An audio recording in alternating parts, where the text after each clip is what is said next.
Good morning. Friday morning, Friday the 13th, 2021 here in the west coast of Canada. After my article that I posted, or what I posted yesterday based on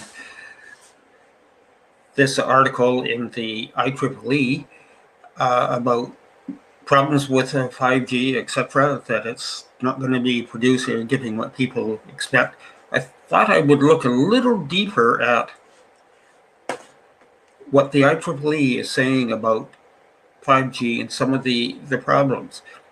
And I found a very interesting article from October 2020 that, where the IEEE is mentioning that for self-driving cars, they will need a 1 millisecond of lag. Now, this latency issue really isn't much of a concern, as for most things it doesn't matter. You see a little bit of poor lip sync in a video and your mind adjusts it in. It's not a problem usually. Occasionally it's bigger. But latency, when we start talking about mission critical or safety items such as self-driving cars, becomes an issue. Now, not so much an issue when the self-driving car is, shall we say, totally self-contained, but they're talking about the need for 5G. It's a lower latency for the Internet of Things, which will include self-driving cars. And this becomes quite a concern. As you go into the article, they explain why, point out the issues that you may not realize. 1 millisecond doesn't seem like a lot of time to most of us, but it will be enough to cause problems. Now, if you go through the article, they point out a lot of cases about where the problems are. Current 4G, for example, they say is 50 milliseconds, but 5G and Wi-Fi that they're working with now will take the latency down to 10 milliseconds. Still 10 times the 1 millisecond they say that is needed for self-driving cars. It require re-engineering at every step along the communication process, and this will almost undoubtedly include that the infrastructure that they are rolling out now for 5G, there is a possibility that to handle the 1 millisecond, it will need new infrastructure when they come out with the 6G, which presumably they think will have the 1 millisecond latency. Yeah, wander through here, you can see how the latency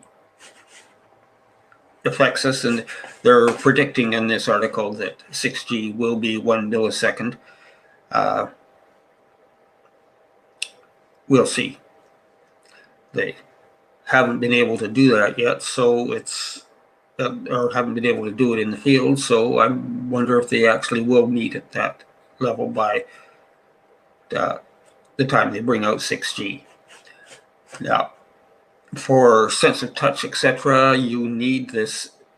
You can't have a latency of greater than 1 millisecond, which I'm surprised it's that tight, but apparently the experts know it is that tight.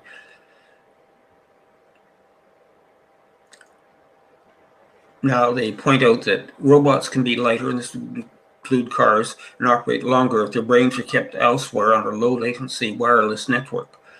Well, that brings in some problems, because there's the speed of light, whether it goes through electromagnetic radiation, whether it goes through the air as wireless or goes through the fiber, has a finite limit of how fast it can go. And in the case of wireless, it works out to, in 1 millisecond, it can travel about 300 kilometers or 180 miles. And if it's going through fiber, it's actually a bit slower, that it drops down to approximately 200 kilometers or 120 miles. Now, that means that the cloud, where the brain for the Internet of Things car would have to be within not 120 miles, but because there was a requirement for reverse, it would be half that. So we're looking at, we'd have to have a cloud controlling these cars basically every 60 kilometers or every 100 kilometers around or 60 miles around us. Well, that's not going to happen. But until they get to reducing the latency in the Internet of Things cars to 1 millisecond or slower, or lower, they will never achieve their goal of an Internet of Things cars, despite what Elon Musk, who seems to think that the laws of physics do not apply to him, that they can push the speed of light or the speed of electromagnetic radiation above the what has always been assumed speeds. Now, they do suggest in this article there may be a way around it, and just there's not much on it. It's let's just get down to it here. It's close to the end.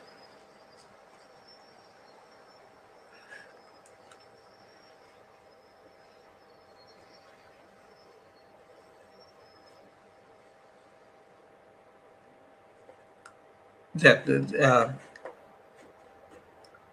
there's a process of putting these at the edge of the network, which could be a little quicker. That will bring up another article about